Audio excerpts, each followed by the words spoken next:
Live from New Delhi, you're watching DD India Live, India's voice to the world. I'm Preeti Kaur. Coming up in the next 30 minutes, Benjamin Netanyahu vows Israel is committed to return of all the hostages. Voting underway in the western Indian state of Rajasthan for 199 out of 200 assembly constituencies of the state. Indian top-seeded shuttlers Satvik Rankireddy and Chirag to face Chinese duo of He Ji-ting and Ren Xiang's Yu in semi-finals of China Masters Super 750 tournament.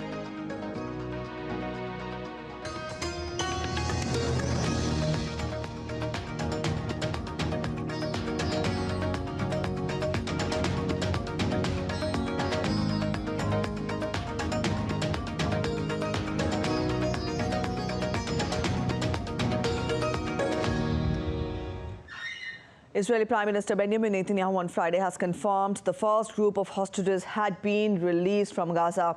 In a video message posted on social media site X, Netanyahu said the nation is committed towards returning of all the hostages taken from Gaza. We have now completed the return of our first of our hostages, children, their mothers and other women, each and every one of them in a whole world. But I emphasize to you, the families, and to you, the citizens of Israel, we are committed to the return of all our hostages. This is one of the goals of the war, and we are committed to achieving all the goals of the war. US President Joe Biden hailed the first release of hostages by Hamas and said that the US expects more captives to be freed in the coming days under a deal that paused weeks of fighting. During a news conference, Biden declined to speculate about how long the Israel-Hamas conflict would last, but said that he thought the chances of an extension of the ongoing truce were real. Over the next few days, we expect that dozens of hostages will be returned to their families. We also remember all those who are still being held, and renew our commitment to work for their release as well. 2 American women and 1 4-year-old child, Abigail, who remains among those missing. We also will not stop until we get these hostages brought home and an answer to their whereabouts. I remain in personal contact with the leaders of Qatar, Egypt, and Israel to make sure this stays on track and every aspect of the deal is implemented. Following the attack on Israel by Hamas on October 7th, 24 hostages, including 13 Israelis, 10 Thai nationals and 1 Filipino, were released along with 39 detained Palestinians. As part of a deal between Israel and Hamas, a total of 50 hostages and 150 Palestinian detainees are expected to be let go and a 4-day ceasefire agreed. To know more about it, let's take a look at DD India correspondent William Denslow's report from UN headquarters. Thanks to this 4-day pause in the fighting, the UN says it's managed to scale up the delivery of humanitarian assistance in Gaza. They say that includes being able to deliver to hundreds of thousands of people more food, more water and more medical supplies across the Gaza Strip. UN officials speaking Friday said they also managed to cross 129,000 litres of fuel and 4 trucks of gas into Gaza. UN officials say they hope this is a sign of things to come. We hope the agreement between Israel and Hamas, now in force, will bring respite to the people of Gaza and Israel and some relief to the hostages and detainees who will be released and to their families. We hope it allows grieving families to honor their dead and bury them with dignity. And we hope that this humanitarian pause leads to a longer-term humanitarian ceasefire for the benefit of the people of Gaza, Israel, and beyond. The deal between Israel and Hamas was brokered with the assistance of Qatar, Egypt, and the United States. Speaking on Friday, President Joe Biden touted the role that Washington played, said that there was extensive US diplomacy. He said the deal was brokered in a way that allowed the pause to continue. He said that is the goal. He said that it's just a start, but things are going well. William Denslow in New York, reporting for DD India. A crowd of cheering Israelis welcomed children and women who had been held hostage for 49 days by Hamas terrorists as they were transported by helicopters to a hospital on Friday. Some holding Israeli flags applauded as the choppers landed at Schneider Children's Medical Center in the central city of Israel, bringing some of the 13 freed Israeli hostages. The Israeli military said that the first group of the hostages had undergone initial medical checks in Israel and would be returned to their families once they are medically cleared. The Israeli military said that the released hostages were first medically examined inside Israeli territory before being taken to the hospitals to be reunited with their families on Friday. Further, according to the hospital officials, the 13 Israeli hostages freed by Hamas are being treated at 2 hospitals in Israel where they have been reunited with their families. The officials also said that 5 of the women arrived at the hospital were taken to a special complex with families. The CEO of Schneider Children's Medical Center of Israel said that some of the hostages released are in good physical condition. I was thrilled to be the one to receive 4 children, 3 mothers, and a grandmother to the best and most caring hands here at Schneider Children's Medical Center of Israel. Their physical condition is good, and they're currently undergoing medical and emotional assessment by the medical and psychological team here at Schneider's. The Israeli military released video of what it says is aid entering Gaza via the Rafah crossing on the first day of the war's truce. The UN Humanitarian Office said 137 trucks of goods had been offloaded in Gaza. Now, this is the biggest convoy received since October 7th. US President Joe Biden earlier said that there was a real chance of extending the truce and that the pause in fighting was a critical opportunity to get humanitarian aid into Gaza.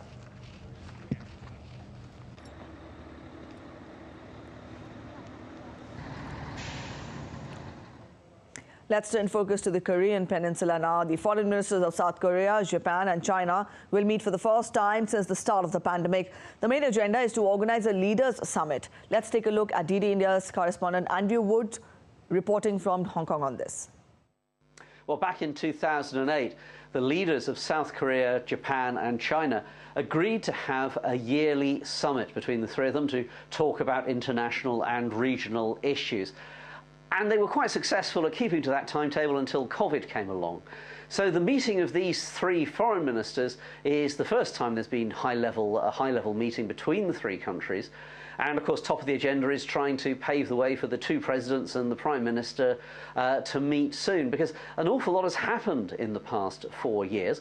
Obviously, there was COVID, but also there's been the war in Ukraine that started. And South Korea and Japan are pretty much siding with the West and America on helping Ukraine or supporting Ukraine. China has not condemned Russia's invasion of Ukraine, but it does seem to be an awful lot friendlier with Russia than it was even a year or 2, despite the invasion. There's also the issue of North Korea. This affects all 3 of the countries.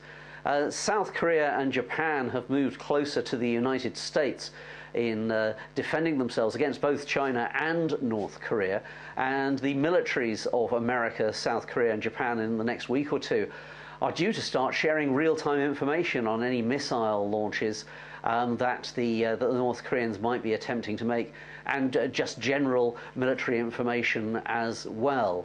Now, North Korea is a problem for China too. In theory, North Korea and China are friends, but to be honest, I think that people in Beijing are probably embarrassed or even rather worried about what North Korea might do next. They really don't want to see North Korea collapse. That would really upset the balance, certainly in the short term, of the diplomatic and military balance in the region. Don't forget, America has tens of thousands of troops stationed in South Korea. If North Korea did collapse, or if it wanted to unify with South Korea, then that would potentially mean there could be American troops on the border of the old North Korean border with China. So there's lots to talk about here. In Hong Kong, I'm Andrew Wood, reporting for DD India. Somalia became the 8th member of the East African Community on November 24th. Its admission to the community group marks a significant milestone in the region's geopolitical landscape.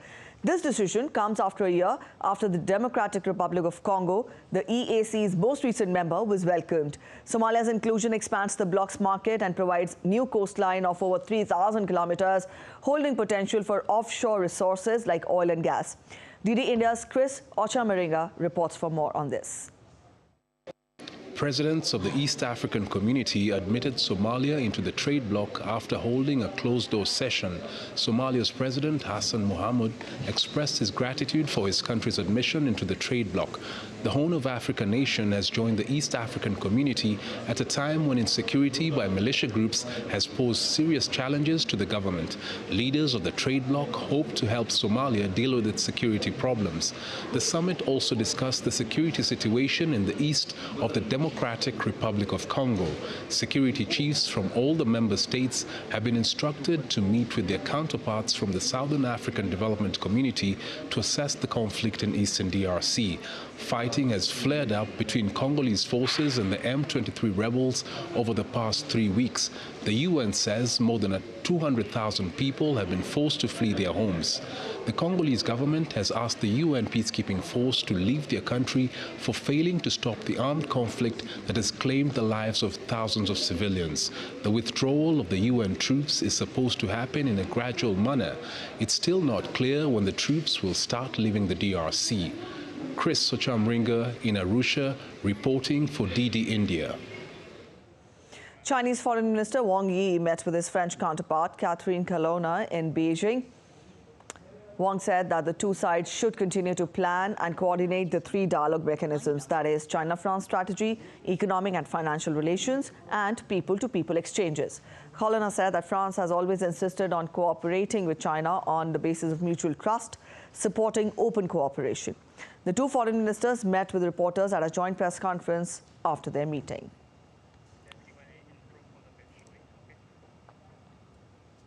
And now we take a look at other stories making it to the headlines. The Irish police detained 34 people in the aftermath of the stabbing incident in Dublin. The incident that occurred on Thursday had left 2 adults and 3 children seriously injured, along with many others. And that sparked riots in the Irish capital. The unrest that started after the incident continued on the second day as well, as rioters continued to damage public properties and clashed with the police. A former police officer convicted in the death of George Floyd in the United States has been stabbed in federal prison and was seriously injured. Derek Chauvin was stabbed by another inmate on Friday at the Federal Correctional Institution in Tucson. Floyd's death sparked protests in many cities in the United States and around the world against police brutality and racism.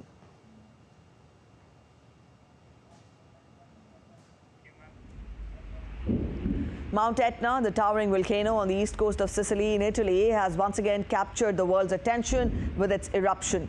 The eruption sent a plume of ash and lava into the sky, visible from various parts of the Mediterranean island.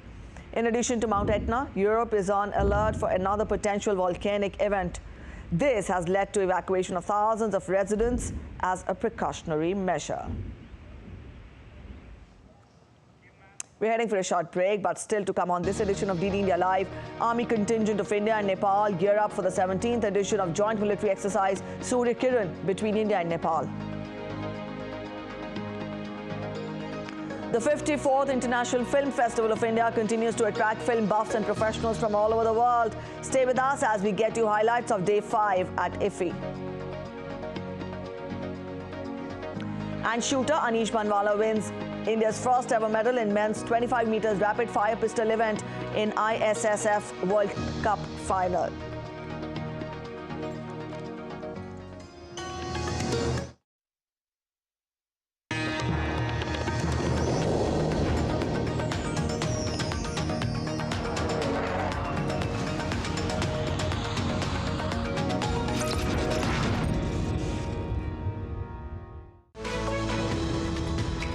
We just don't bring you the news as it unfolds. We get to the heart of the matter. We don't just present facts. We demystify complex social, political and economic events. We break stories that shape the world's present and future because you deserve the truth. I am Tanvi Taneja from New Delhi. I'm Ollie Barrett from London. I'm Nick Harper from Washington, D.C.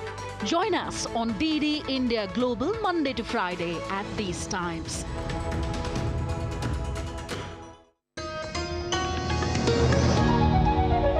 Welcome back after the break. You're watching DD India Live and I'm Preeti. Let's get you more updates. The rescue operation at the Silkyara tunnel has hit another roadblock as the auger drilling machine has broken down. The authorities have now taken the alternate method of vertical drilling, which could now take longer to reach to the trapped workers. The wait for the workers to see the light of the day seems to be longer now. The vertical drilling is expected to begin by today afternoon as the machine is being moved to the top of the hill. Senior authorities are making their way to the tunnel and holding talks to ascertain the next move in the rescue operation. Voting is underway in the Indian state of Rajasthan for the assembly elections for 199 seats out of 200 assembly constituencies of the state. According to the Election Commission, around 24.74% of the voter turnout was recorded till 11 a.m. 51,890 polling stations have been set up for more than 5 crore 26 lakh voters in the state. About 2,75,000 polling personnel have been deployed to ensure smooth polling in the state. India's External Affairs Minister Dr. S. Jaishankar attended the 11th International Relations Conference 2023 with the theme India's Strategic Culture. Addressing the event, the minister stressed on the global political rebalancing. He also said that many more countries are now becoming part in shaping the big political discussions and debates. Over the years, there has also been a political rebalancing in the world. So if you look at the big political discussions and debates, many more countries shape it and participate in it than perhaps they did a few decades ago. But it's not just who is talking. It is also what are they talking, whose terms are they using, what is the narrative, what are the metaphors, what are the terms in which the conversation is taking place, what are the concepts. And that is where, if we reflect on it, you realized that the world perhaps has not changed as much as we think it is. Driven by mutual interests across various areas, India and Malaysia have elevated the level of strategic partnership and are working on ways to boost trade and investment. They are also working on cooperation in new areas like fintech, green energy and digital economy. India's High Commissioner to Malaysia, B.N. Reddy, said that India-Malaysia partnership will be taken to new heights. This visit, I would like to believe that would enhance our already existing engagement between India and Malaysia. A better perspective of the relationship can be given through your presence and through your interactions.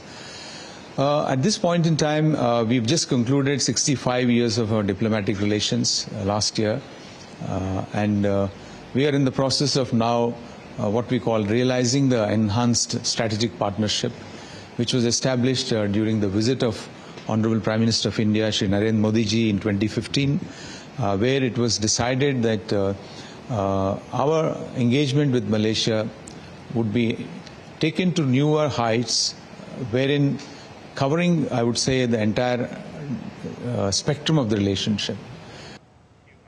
India-Bangladesh Foreign Office consultations were held in New Delhi on Friday. The Indian side appreciated Bangladesh's participation in recently held virtual G20 summit and the Voice of Global South Summit 2.0.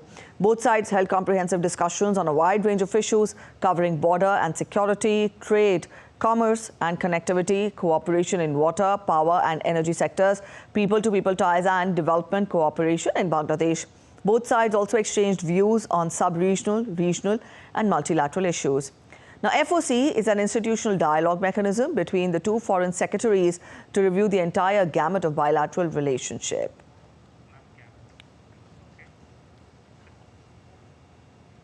The 54th International Film Festival of India, one of Asia's most prestigious film festivals, continued its enchantment on the 5th day on Friday. The festival has attracted film enthusiasts, professionals and film buffs from all over the world.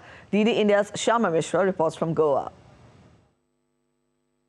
The winners of the 48-hour filmmaking challenge of 75 Creative Minds of Tomorrow initiative at the International Film Festival of India were announced. Team Grey emerged as the best in filmmaking challenge. 75 CMOT participants were divided into 5 teams who made short films on the topic Mission Life in 48 hours. All come together in this 48 hours. I think that's also and I feel something to learn. I mean, how to collaborate with each other and just to make a film in 48 hours. All 5 teams, people they never met, people they did from all over India. Some of them don't even speak the same languages, but they're all in a team. And that was really the greatest, most exciting part. We've done it, and I thank the entire team for it. Everyone's worked very hard. Everyone believed in the script. Everyone believed in the story because it has a genuine heart to it. And I think if you can portray such stories later in the future where more people can see it, I think that's the way to go. During the film festival, the CMOT participants also attended workshops and masterclass sessions curated by the masters of world cinema. The day witnessed screening of mid-fest film as the 54th IFFI touched its halfway mark. About Dry Crosses, a captivating Turkish cinematic masterpiece directed by Nuri, was screened as the mid-fest film. The film, known for its enthralling storyline and exceptional performances, has garnered international acclaim, with its latest accolade being the Best Actress Award at the Cannes Film Festival 2023. Acclaimed actor Manoj Vajpayee also made his presence felt at the film festival. His 2 projects, Gulmohar and Sirf Ek Banda Kafi Hai, are screened. Your film is being screened here at IFFI. You were here at IFFI last year as well. How do you see this platform and your film being screened here? How big is that? Any kind of a festival where films are coming from all over the world, and the great creative minds representing their own industry coming here with their films, with their art. So it becomes a festival. It's actually a mela, the film mela, and this is more than you showing the film, your film achieving something. It's always great to mingle and exchange. Premiere of several highly anticipated films from across the globe, a wide range of films including world cinema, documentaries and regional films was screened throughout the day. The cast and crew of Film Sana, including director Sudhanshu Saria, actor Radhika Madan, Pooja Bhatt and Nikhil Khurana, addressed the press today. Day 5 of the 54th International Film Festival of India continued to showcase the best of world cinema while providing an avenue for industry professionals and film enthusiasts to interact and share their passion for the films. With galaxy of activities happening at the 54th edition of International Film Festival of India, Day 5 comes to an end. We now have 75 fresh young minds who will now be putting Indian story in front of the entire world. With this, we also have several other screenings in different sections and a diverse selection of movies. Shyama Mishra, DD India, Goa. The Nepal Army contingent, comprising of 334 personnel, arrived in India on Friday to participate in the 17th edition of joint military exercise Surya Kiran between India and Nepal. On to sports now. Young pistol shooter Anish Bhanwala won India's first ever medal in 25 meters rapid fire pistol event in the ISSF World Cup Final on Friday. That's it in this edition of DD India Live, but let us know your thoughts on the news of the day. You can connect with us on Facebook, X and also Instagram. We'll be back with more news as it breaks here on DD India. I'm Preeti Kaur signing off, and from all of us here in Delhi, thanks for watching DD India Live.